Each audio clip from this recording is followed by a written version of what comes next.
अगर आप भी सोच रहे हो कि कॉलेज के साथ साथ कुछ करना है बट आप कंफ्यूज हो कि कैसे करना है, क्या सीखना है, कैसे अर्निंग तक पहुंचेंगे, मेरी भी सेम क्वेश्चन थी जब मैं कॉलेज में थी और मैं भी कंफ्यूज थी। और उस टाइम मुझे बहुत सारे आंसर्स नहीं मिल पाए या बहुत टाइम मुझे लग गया चीज़ों को ढूंढने के लिए।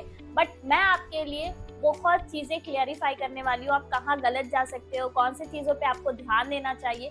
फुल्ली मैं आपको एक रोड मैप देने वाली हूँ। सो तैयार हो जाओ कॉपी पेन लेके। So hi, I am Shilpa Prasad and I am affiliate marketer and also freelancer. तो आज हम बात करने वाले हैं फ्रीलांसिंग के ऊपर कि कैसे आप यहाँ से अपने कॉलेज के साथ साथ अर्निंग अच्छा स्टार्ट कर सकते हो, क्या क्या स्टेप आपको फॉलो करना चाहिए, कौन सी चीज़ों को आपको माइंड में रखना है, कौन सी चीज़ें आपके ऊपर ज़्यादा इम्पैक्टफुल रहेगी, आप कहाँ गलती कर सकते हो, कौन सी एक छोटी मिस्टेक आपको बहुत पीछे लेके जा सकती है। बहुत स्टेप बाय स्टेप गाइड करने वाली हूँ क्योंकि मैंने ये सारी चीजें ना खुद पे इम्प्लीमेंट करके देख रखा है, मुझे रिजल्ट मिल रखा है, तभी मैं आज इस पे बात करने वाली हूँ। सबसे मोस्ट इम्पॉर्टेंट होता है कि कॉलेज लाइफ में मैं भी थी जब मैंने स्टार्ट किया था, सेम आपकी जर्नी मेरी जर्नी जैसी ही है। मैंने भी सेम वही चीजें सोचा और स्टार्ट किया और आज मेरी लाइफ आप देख रहे हो बहुत ज्यादा चेंज हो चुकी है। स्टेप वन ना क्लैरिटी होना चाहिए कि फ्रीलांसिंग होती क्या है। एक सिंपल सा आपको मैं एग्जांपल से समझाना चाहती हूँ। जैसे कि हम जॉब करते हैं तो हमें 9 to 5 तक मतलब एक फिक्स्ड होते हैं, बट फ्रीलांसिंग में क्या होता है, जैसे आप कॉलेज के साथ साथ जैसे कि कोई एक इन्फ्लुएंसर है, उसको एक प्रोजेक्ट के साथ काम करना है, वो आपको हायर करता है और उनका प्रोजेक्ट कंप्लीट होता है, आपका खत्म कहानी। फिर आप दूसरा क्लाइंट के साथ काम कर सकते हो, तीसरा के साथ काम कर सकते हो, ये आपके टाइम के साथ एकदम फ्लेक्सिबल होते हैं। तो आपको समझ में आ गया होगा कि फ्रीलांसिंग का मतलब क्या होता है। अब सेकंड मोस्ट इम्पॉर्टेंट जो स्टेप है वो है चूज अ राइट स्किल। यहाँ पे ना मैक्सिमम लोग गलती करते हैं, क्योंकि मैंने भी खुद किया है गलती, इसलिए मैं बता रही हूँ। हम क्या करते हैं ना, हम सारे स्किल्स के पीछे भागते हैं। क्योंकि देखो मैंने क्या किया था, मुझे आती थी वीडियो एडिटिंग आती थी, तो मुझे लगा मुझे कैनवा भी सीख लेना चाहिए, मुझे लगा थोड़ा मुझे कंटेंट राइटिंग भी सीख लेना चाहिए कि मैं एक क्लाइंट को हर कुछ दे पाऊँ। बट जब मैं टाइम के साथ वो सारी चीजें कर रही थी ना, मैं तो हर चीज में ना मल्टीटास्किंग करने के चक्कर में फंस रही थी। तो फिर मुझे रियलाइज हुआ, किसी ने बोला कि ना तू एक स्किल को ही बहुत अच्छे से कर, और तू उसमें अगर बहुत अच्छा कर ली ना फिर धीरे धीरे सब कुछ हो जाएगा। तो मैंने क्या किया कि मैंने एक स्किल पे फिक्स हुई, तो मैंने वीडियो एडिटिंग सीखने का सोचा कि अब मुझे वीडियो एडिटिंग सीखनी है, अच्छे से सीखनी है। अब मैंने क्या किया, वीडियो एडिटिंग सीखने के लिए जहाँ पे सब जाते हैं मैंने यूट्यूब पे गया और यूट्यूब पे मैंने सर्च किया, मुझे जो अच्छा लगा मैंने देखा, 3-4 वीडियो देखा, 5-6 वीडियो देखा, जो समझ में आया उस पर काम भी किया। बट ना मुझे एक चीज की बहुत दिक्कत आई और आपको भी आएगी टाइम के साथ, कि मुझे ना ये नहीं समझ में आ रहा था कि मैंने YouTube की एक वीडियो देख ली, उसमें बेसिक भी बता दिया गया, एडवांस भी बता दिया गया। अब मुझे समझ ही नहीं आ रहा है कि इसके बाद क्या करना है, या मेरा कोई प्रॉब्लम्स आ रहा है उस पर कैसे काम करना है ना। फिर मुझे ये नहीं समझ में आ रहा है कि मुझे कोई गाइड कैसे करेगा, मैं फंसूंगी। ऑब्वियसली आप कुछ चीज सीख रहोगे तो फंसोगे ही। मुझे सर्टिफिकेट कैसे मैं लूंगी, क्योंकि एक्सपीरियंस भी चाहिए। तो बहुत सारे क्वेश्चंस मेरे माइंड में आ रहे थे, आपके भी आएंगे। तो मैंने सोचा कि चलो मैंने यहाँ तक YouTube से सीख लिया, अब मैं क्या करती हूँ, किसी अच्छे से पेड प्लेटफॉर्म या कोई ऐसे मेंटोर के साथ जाके सीखती हूँ जहाँ पे मुझे ये सारे प्रॉब्लम का सॉल्यूशन मिल जाए। तो अगर आपको लगता है आप YouTube से सीख सकते हो, वेल एंड गुड, आप सीखो। बट अगर आपको लगता है कि आप कम टाइम में एक अच्छे मेंटोर के साथ सीख सकते हो, you go with a good mentor. Most important जो थर्ड स्टेप है, practice and build your portfolio. अब यहाँ पे क्या करते हैं लोग, स्किल तो सीख लेते हैं, सब कुछ कर लेते हैं, प्रैक्टिस के नाम पे जीरो। उन्हें लगता है हम सीख लिए तो हम एकदम 110% मेरा ये हो गया, बट ऐसा नहीं होता है। मैं यहाँ पे बहुत बड़ी गलती की थी। मैं क्या किया, सीखा सब कुछ और सीधा मार्केट में चली गई।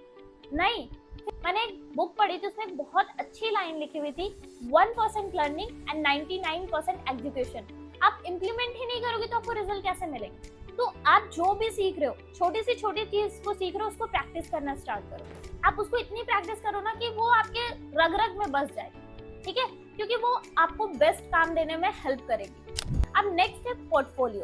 तो हम क्या करते हैं, किसी भी क्लाइंट्स के पास जाते हैं, ऑब्वियसली आज के टाइम पे हर कोई फीडबैक मांगता है, आपसे प्रूफ मांगता है आपके काम को लेके। तो आप अपना पोर्टफोलियो बिल्ड करो। कैसे, आप सबसे पहले क्या करो, अपने फ्रेंड्स या फैमिली ट्रेंड पे चल रहे उस चीज का ना पहले प्रूफ रेडी करो, फीडबैक रेडी करो। ठीक है, आप अच्छे से सारी चीजों को रेडी करो ताकि आप किसी भी क्लाइंट के पास जाओ ना तो आप उस पर काम कर सको। अब most awaiting point, find a client. अब हम क्लाइंट कैसे ढूंढेंगे? आपको हर कोई YouTube पे बता देगा you go with Fiverr, freelance.com, Upwork. मैं आपको बोलूंगी आप यहाँ पे जाओ, बट उससे पहले क्या करो ना, आप वहां जाओ जहाँ पे पूरी भीड़ पड़ी है, जहाँ पे हर कोई है।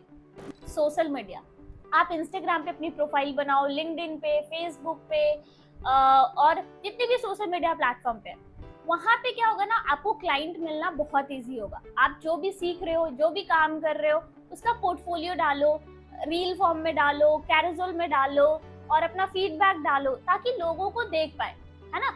अगर वो लोग देख लिए ना तो आपको क्लाइंट ढूंढने में बहुत मुश्किल नहीं होगी, क्योंकि अगर मुझे एक अच्छा वीडियो एडिटर चाहिए तो मैं कैसे ना कैसे करके ढूंढ लूंगी। मेरे साथ जो मेरा वीडियो एडिटर है वो भी स्कूल गोइंग स्टूडेंट है और वो बहुत अच्छा कर रहा है।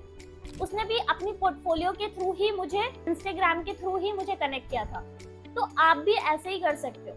बाकी आप फाइवर पे काम करो, आप अपवर्क पे काम करो। देखो ये सारे प्लेटफॉर्म पे क्या होता है ना, दिग्गज लोग पहले से बैठे हुए हैं, तो आपको ऊपर जाने में टाइम लगेगा। तब तक आप सोशल मीडिया प्लेटफॉर्म पे काम करके आप अपना एक ब्रांड बिल्ड कर सकते हो, उसके बाद आप जाके वहां पे भी काम कर सकते हो। मोस्ट मोस्ट मोस्ट स्टेप है ना कंसिस्टेंसी और माइंडसेट। अगर आप अपने काम को सोच रहे हो कि आज मैंने सीख लिया, आप 10 दिन के बाद में आप प्रैक्टिस करोगे, 10 दिन के बाद आप पोर्टफोलियो बनाओगे, तो आपका काम बिगड़ेगा ही। आप जो रिजल्ट चाहते हो वो नहीं मिलेगा 110%। आप दिन भर में 2 घंटे ही निकालो, 3 घंटे ही निकालो, बट डेली करो। अगर आपका माइंडसेट में ये है पैसे पैसे पैसे पैसे पैसे कहाँ से आएंगे, क्लाइंट कहाँ से आएंगे, पैसे नहीं, हर चीज का एक प्रोसेस होता है। तो आप प्रैक्टिस करने में लगाते हो, क्लाइंट को फाइंड आउट करने में लगाते हो, फिर उसके बाद आप अर्निंग के प्रोसेस पे पहुंचते हो। बट आपके माइंडसेट में ये चीज, आगे की सारी चीजें नहीं है, बस पैसा पैसा है, तो आप ये काम नहीं कर पाओगे। हो सकता है कि आज आपके 1 महीने के बाद भी अर्निंग ना हो, आपके 2 महीने के बाद भी अर्निंग ना हो, बट हो सकता है ये जो 2 महीने की अर्निंग 3rd मंथ में आप एक ही साथ निकाल सकते हो। ये पोटेंशियल है फ्रीलांसिंग में। तो प्लीज इसमें कंसिस्टेंट रहना, थोड़ा पेशेंस रखना, तभी इसमें अच्छा रिजल्ट आएगा। सबसे मोस्ट इंपॉर्टेंट चीजें मैंने आपको बता दी है। बहुत सारी जगह आप वीडियो देखोगे, आपको बहुत सारी चीजें कंफ्यूज करी जाएगी, ऐसे करना है, वो करना है, इतना डिफिकल्ट होता है, ऐसे डिफिकल्ट होता है। नहीं, कुछ डिफिकल्ट नहीं है।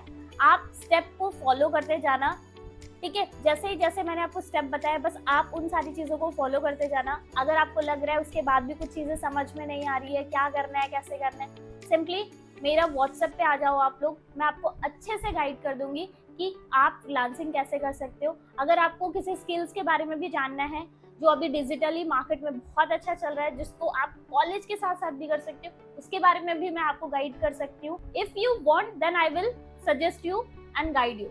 अगर आपको लगता है कि आप यूट्यूब से कर सकते हो, वेल एंड गुड, आप जाके करो, आप कर सकते हो। बट हाँ, जो लोग हैं जिनको लग रहा है कि मैं उनको गाइड कर सकती हूँ, थोड़ा सा हेल्प कर सकती हूँ, तो मैं उनको वेलकम करती हूँ अपने व्हाट्सएप पे। मैं आपको गाइड कर सकती हूँ जैसे मैंने किया। ओके, सो आई होप आपको इस पूरे वीडियो से बहुत सारी चीजें सीखने को मिली होगी। मिस्टेक कहाँ कहाँ नहीं करनी है, कहाँ कहाँ चीजें आपको अच्छे से इम्प्लीमेंट करना है, कहाँ आपको लर्निंग करनी है, कहाँ आपको एग्जीक्यूशन करना है, एवरीथिंग मैंने आपको बहुत सिंपली वे में गाइड कर दिया है। आप बस इस स्टेप को फॉलो करो, आप फाड़ सकते हो। तो thank you so much everyone. अगर आपको लगता है आपको अपने फ्रेंड के साथ शेयर करना चाहिए तो आप शेयर कर दो, एंड प्लीज आपको अगर ये वीडियो सच में अच्छा लगा तो लाइक कर देना और सब्सक्राइब कर देना। So thank you so much, and अगली वीडियो में मिलते हैं।